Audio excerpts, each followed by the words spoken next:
Selamat pagi Bapak Ibu dan Saudara yang dikasihi Tuhan Yesus, bertemu kembali dengan Embun Surgawi pada pagi hari ini. Mari kita akan merenungkan firman Tuhan sebelum kita memulai hari ini dengan membaca firman Tuhan di dalam kitab Kisah Para Rasul pasal yang pertama ayat yang ke-8. Demikianlah bunyi firman Tuhan.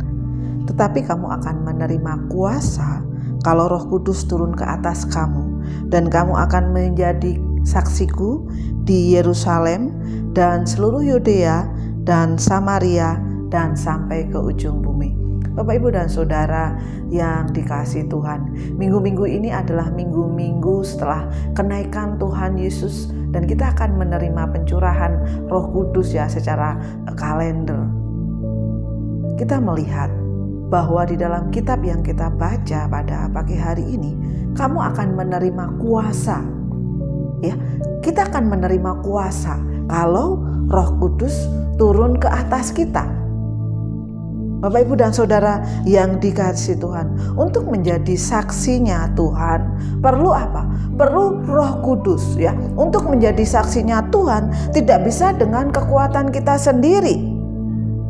Tetapi ketika kita meresponi dan menerima kuasa Roh Kudus dalam hidup kita, firman Tuhan katakan apa? Kita akan diberi kuasa.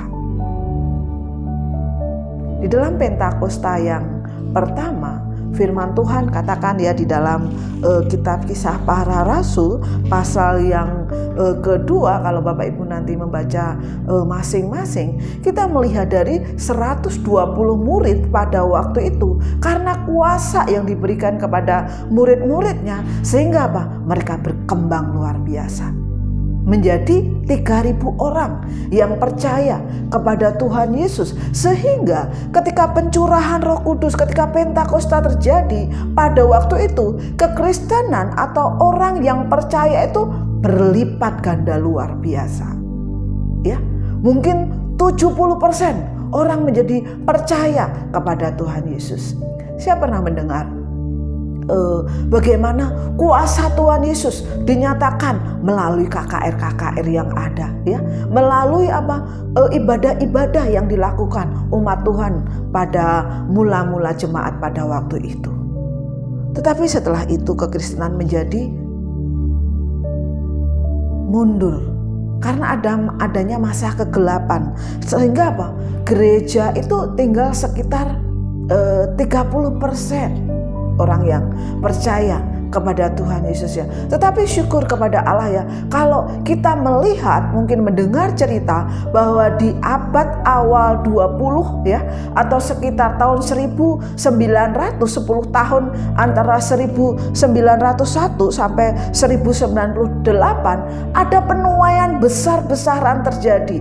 Ada Pentakosta, kuasa dinyatakan luar biasa ketika di Kansas City pada tahun 1901, 650 juta orang percaya.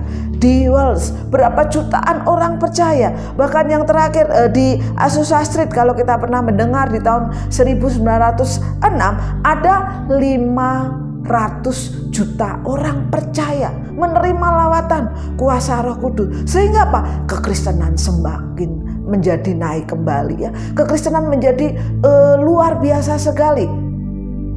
Nah, pada hari ini kita diingatkan kembali ya, bagaimana, apakah kita rindu kuasa Roh Kudus itu ada di dalam kehidupan kita? Kuasa Roh Kudus itu apa? Memberikan keberanian kepada kita untuk menyampaikan firman Tuhan kepada orang lain. Bahkan banyak orang menjadi percaya kepada Tuhan Yesus ya. Di dalam kitab Kisah Para Rasul yang kita baca tadi, di ayat yang ke-14 dikatakan, mereka semua bertekun dengan sehati dalam doa ya, dalam doa bersama-sama ya. Mereka bertekun di dalam doa bersama-sama. Nah, ini yang harus kita lakukan. Bagaimana kehidupan kita hari selepas hari berdoa, bertekun bersama-sama, memuji Tuhan, memuliakan Dia, ya, menyembah Dia, berdoa siang dan malam. Bila kita ingin rindu lawatan Tuhan terjadi dalam kehidupan kita. Biarlah itu menjadi gaya hidup kita sebagai orang percaya pada masa kini. Doa, penyembahan, puji-pujian, dan hidup yang berfokus kepada Yesus, itu kita tingkatkan di dalam diri kita hari lepas hari.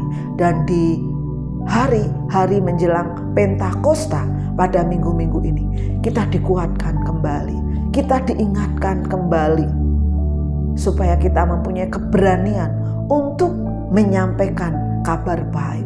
Kita diberi keberanian, diberi kuasa untuk membawa orang menjadi percaya kepada Tuhan Yesus. Selamat pagi, selamat merenungkan kebenaran firman Tuhan. Dan biarlah kuasa Roh Kudus dicurahkan dalam diri kita dan memberanikan diri kita untuk menceritakan kabar baik kepada bangsa ini, kepada keluarga kita, kepada kerabat kita.